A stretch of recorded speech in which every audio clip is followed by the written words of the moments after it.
পুরোদমে ইসরায়েল, ফিলিস্তিন, Iran, Hezbollah যুদ্ধ চলছে। জানিয়ে দিব আমাদের হাতে থাকা সর্বশেষ গুরুত্বপূর্ণ আপডেট। আন্তর্জাতিক সংবাদ, ইসরায়েলি হামলা অব্যাহত রাখার অঙ্গীকার ইয়েমেনি যোদ্ধাদের। জানিয়ে দিব ইসরায়েলি সেনা প্রত্যাহারের সহযোগিতা করুন, আমেরিকা ও ফ্রান্সকে আহ্বান মেকাতের। আরও জানিয়ে দিব হুতির নেতৃত্বের শিরোচ্ছেদ করার হুঁশিয়ারি ইসরায়েলের। এবং আরও জানিয়ে দিব উত্তর কোরিয়ার কার্যকলাপে আতঙ্কিত জেলেনস্কি। সর্বশেষ জানিয়ে দিব ইউক্রেনকে আরও অস্ত্র দিচ্ছে জার্মানি। শুনছিলেন সংবাদ শিরোনাম, এরপর বিস্তারিত। তার আগে অনুরোধ থাকবে, ভিডিওটি যদি ভালো লেগে থাকে ভিডিওটিতে একটি লাইক এবং কমেন্ট করে জানিয়ে দিন ভিডিও সম্পর্কে আপনার মূল্যবান মতামত, এবং আরও কমেন্ট করে জানিয়ে দিন ভিডিওটি আপনি কোথা থেকে দেখছেন এবং শুনছেন। ইসরায়েলে হামলা অব্যাহত রাখার অঙ্গীকার ইয়েমেনির যোদ্ধাদের। ইসরায়েলে হামলা অব্যাহত রাখার অঙ্গীকার করছে ইয়েমেনের সশস্ত্র গোষ্ঠী হুতি। তারা বলছে ইসরায়েলের অভিযানের ঘোষণায় যোদ্ধারা ভীত নয়। মঙ্গলবার 24 ডিসেম্বর আল জাজিরার এক প্রতিবেদনে এই তথ্য জানানো হয়েছে। প্রতিবেদনে বলা হয়, বেঞ্জামিন নেতানিয়াহু ইসরায়েলি আইন প্রণেতাদের জানিয়েছে তারা দেশটির সেনাবাহিনীকে ইয়েমেনের হুতি অবকাঠামোর ধ্বংস করার নির্দেশ দিয়েছেন। এরপর হুতি কর্মকর্তারা ইসরায়েলে হামলা চালানোর ঘোষণার অঙ্গীকার করেন। হুতিদের সুপ্রিম পলিটিক্যাল কাউন্সিলের সদস্য হেজাম আল আসাদ এক্স বার্তায় লেখেন, গাজায় আমাদের জনগণের বিরুদ্ধে আগ্রাসন বন্ধ করা না হওয়া পর্যন্ত আমরা থামব না। নেতানিয়াহু জানাবেন যে নতুন মধ্যপ্রাচ্যের স্বপ্ন তার জন্য শাস্তি ছাড়া কিছুই নয়। হুতিরা গাজায় যুদ্ধবিরতিতে সম্মত হওয়ার জন্য ইসরায়েলি কর্তৃপক্ষকে চাপে রাখতে চাইছে। এর জন্য তারা ইসরায়েলের রকেট ও ক্ষেপণাস্ত্র হামলা শুরু করে। তবে এর আগে থেকেই লোহিত সাগরে বাণিজ্যিক জাহাজগুলোতে ক্ষেপণাস্ত্র ও ড্রোন হামলা চালাচ্ছে তারা। এ নিয়ে উদ্বিগ্ন পশ্চিমারা। নেতানিয়াহু এমন ঘোষণার পর দেশটির প্রতিরক্ষা বিভাগের কর্মকর্তারা ইরানে সরাসরি হামলার ইঙ্গিত দিয়েছেন। গোয়েন্দা সংস্থা মোসাদের প্রধান সহ কর্মকর্তারা বলছে, ইয়েমেনের প্রক্সি গোষ্ঠীর উপর হামলার চেয়ে ইরানি সরাসরি হামলা এখনই মোক্ষম সময়। উত্তর ইসরায়েলের সাফেদ শহরে নিরাপত্তা মন্ত্রিসভার বৈঠকের পর এটি ভিডিও বিবৃতিতে নেতানিয়াহু বলেন, হুতিদের বিরুদ্ধে ইসরায়েল একা নয়। অতীতে গোষ্ঠীগুলোর বিরুদ্ধে যুক্তরাষ্ট্র এবং ব্রিটিশ বাহিনী বরাবর হামলা চালানোর ইঙ্গিত করেন তিনি বলেন, যুক্তরাষ্ট্র সহ অন্যান্য দেশ আমাদের মতো হুতিদের হুমকি হিসেবে দেখে। এটা কেবল বিশ্বব্যাপী জাহাজ চালানোর জন্য নয়, বিশ্ব ব্যবস্থার জন্য হুমকিও তারা। ইসরায়েলি সেনা প্রত্যাহারের সহযোগিতা করুন, আমেরিকা ও ফ্রান্সকে মেকাতির আহ্বান। লেবাননের প্রধানমন্ত্রী নাজিব মেকাতি তার দেশের দক্ষিণাঞ্চল থেকে ইহুদিবাদী ইসরায়েলি সেনা প্রত্যাহার করার কাজে সহযোগিতা করার জন্য আমেরিকা ও ফ্রান্সের প্রতি আহ্বান জানিয়েছেন। লেবাননে ইসলামী প্রতিরোধ আন্দোলন হিজবুল্লাহর সঙ্গে ইসরায়েলের যুদ্ধবিরতি চুক্তি সই হওয়ার পর লেবানন ইসরায়েল সীমান্তে পরিদর্শনে গিয়ে তিনি এ আহ্বান জানালেন। গত 27 নভেম্বর স্বাক্ষরিত এক চুক্তিতে আমেরিকা ও ফ্রান্সের মধ্যস্থতায় করছিল। মেকাতি সোমবার দক্ষিণ লেবাননের সীমান্ত শহর খোয়াম পরিদর্শন করার সময় বলেন, লেবাননের সেনাবাহিনী যাতে তাদের দায়িত্ব পুরোপুরি নিয়োজিত হতে পারে সেজন্য ইসরায়েলি শত্রুকে তার সেনা প্রত্যাহার সহ সব ধরনের আগ্রাসন বন্ধ করতে হবে। এজন্য তিনি আমেরিকা ও ফ্রান্সকে ইসরায়েলের উপর চাপ সৃষ্টি করার আহ্বান জানান। প্রধানমন্ত্রী মেকাতি বলেন, 7 দিনের যুদ্ধবিরতি মেয়াদ শেষ হয়ে যাওয়ার আগেই যাতে তেল আবিব এই চুক্তি পুরোপুরি বাস্তবায়ন করে সেজন্য তার উপর চাপ প্রয়োগ করতে হবে।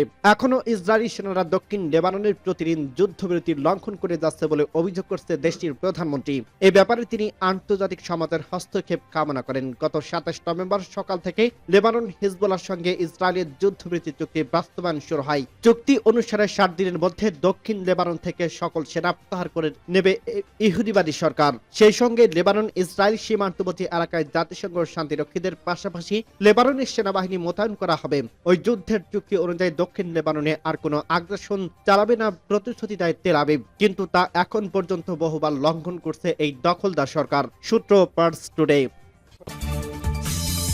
হুতির নেতৃত্বে শিরোচ্ছেদ করার হুঁশিয়ারি ইসরায়েলের। ইরান সমর্থিত ইয়েমেনের হুতি বিদ্রোহী গোষ্ঠীকে করা হুঁশিয়ারি বার্তা দিয়েছে ইসরায়েল। সোমবার 23 ডিসেম্বর ইসরায়েলের প্রতিরক্ষা মন্ত্রী ইসরায়েল কাটস যখন হামাসের রাজনৈতিক নেতা ইসমাইল হানিয়াকে হত্যার কথা স্বীকার করে তখন এই হুঁশিয়ারি বার্তা দেন। খবর বিবিসির। কাটস বলেন, ইসরায়েল হুতিদের বিরুদ্ধে কঠোর আক্রমণ করবে এবং এর নেতৃত্বে শিরোচ্ছেদ করবে।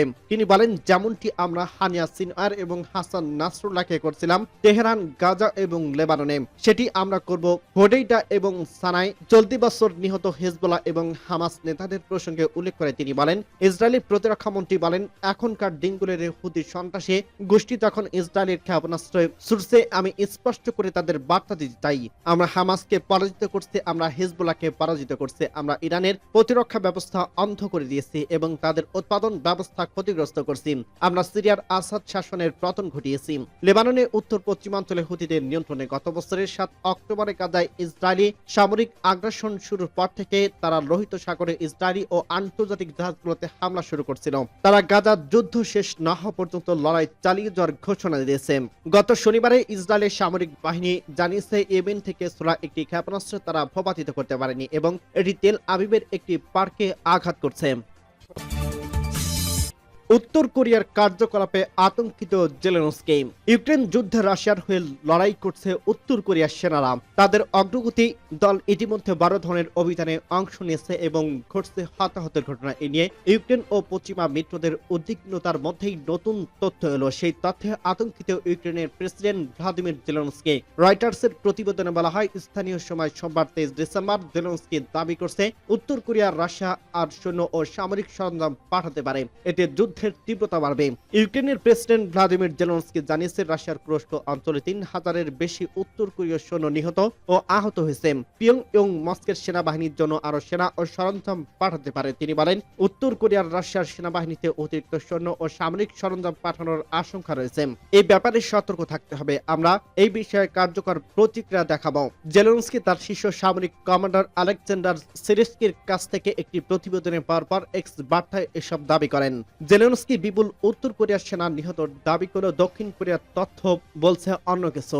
দক্ষিণ কোরিয়ার দাবি চলতি মাসের শুরুতে রাশিয়ার পক্ষে যুদ্ধ শুরুর পর থেকে কমপক্ষে 100 উত্তর কোরিয়ার সৈন্য নিহত হয়েছে। পার্লামেন্টে দেশটির জাতীয় গোয়েন্দা সংস্থা ব্রিফ করার পর এমপি লি সুং কোয়েন সাংবাদিকদের একথা বলেন। তিনি জানান, আরো 1000 সেনা আহত হয়েছেন, তাদের মধ্যে থেকেও অনেকে মারা যেতে পারে। তিনি বলেন, হতাহতদের মধ্যে উচ্চপদস্থ কর্মকর্তারা বলেন, সৈন্যদের ভূখণ্ড এবং ড্রোন যুদ্ধের সঙ্গে পরিচিতির অভাবে হতাহতের সংখ্যা বাড়ছে। উত্তর কোরিয়ার হতাহতের প্রথম রিপোর্ট এই সপ্তাহে শুরু করছিল। অক্টোবরের থেকে জানা যায় উত্তর কোরিয়া রাশিয়ার হয়ে যুদ্ধ শুরু করতে 10,000 সৈন্য পাঠিয়েছে। ইউক্রেনকে আরো অস্ত্র দিচ্ছে জার্মানি। রাশিয়ার ক্ষমতাকে দমাতে ইউক্রেনে আরো অস্ত্র দেওয়ার সিদ্ধান্ত নিয়েছে জার্মানি। সোমবার 23 ডিসেম্বর নতুন অস্ত্র প্যাকেজ ঘোষণা করছে অলাফ শলজের দেশ, খবর আনাদোলু এজেন্সির। জার্মানির ঘোষণা অনুযায়ী রাশিয়ার বিরুদ্ধে যুদ্ধে ইউক্রেনকে রক্ষায় বিদ্যমান সহায়তা বাড়াচ্ছে তারা। নতুন অস্ত্র প্যাকেজটি আগের চালানোর সঙ্গে সংযোজিত হবে।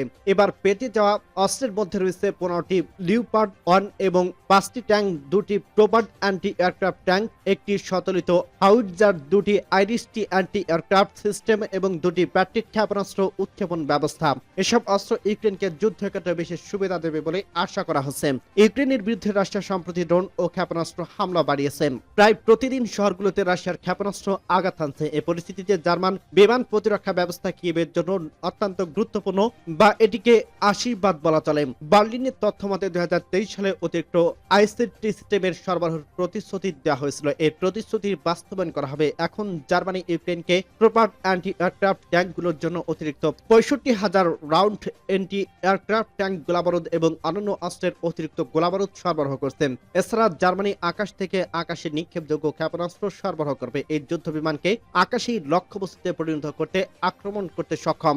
এ ধরনের আক্রমণ পরিচালনা করা গেলে খুব সহজে শত্রু বিমান ধ্বংস করা সম্ভব। এদিকে ইউক্রেনকে অস্ত্র সহায়তার বৃদ্ধি জার্মানিকে নতুন সংখ্যায় ফেলছে, কারণ ইউক্রেনে হামলার পর থেকে রুশ হুমকির মুখে আছে ইউরোপ। দ্বিতীয় বিশ্বযুদ্ধের পর এই অঞ্চলের যুদ্ধের দামামা আতঙ্কিত করে রেখেছে গোটা অঞ্চলকে।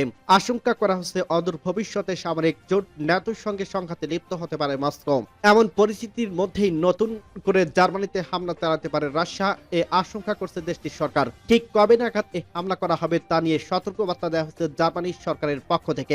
সম্প্রতি জার্মানির প্রতিরক্ষামন্ত্রী ব্যারিস পিস্টোরিও জানায়, নির্বাচনকে সামনে রেখে জার্মানিতে হাইব্রিড হামলা চালাতে পারে রাশিয়া। এজন্য দেশের প্রশাসনকে সর্বোচ্চ সতর্ক থাকার পরামর্শ দেন জার্মান এই মন্ত্রী। পিস্টোরিও জানায়, রাশিয়ার সম্ভাব্য হাইব্রিড আক্রমণের জবাব দিতে বার্লিনকে অবশ্যই প্রস্তুত থাকতে হবে।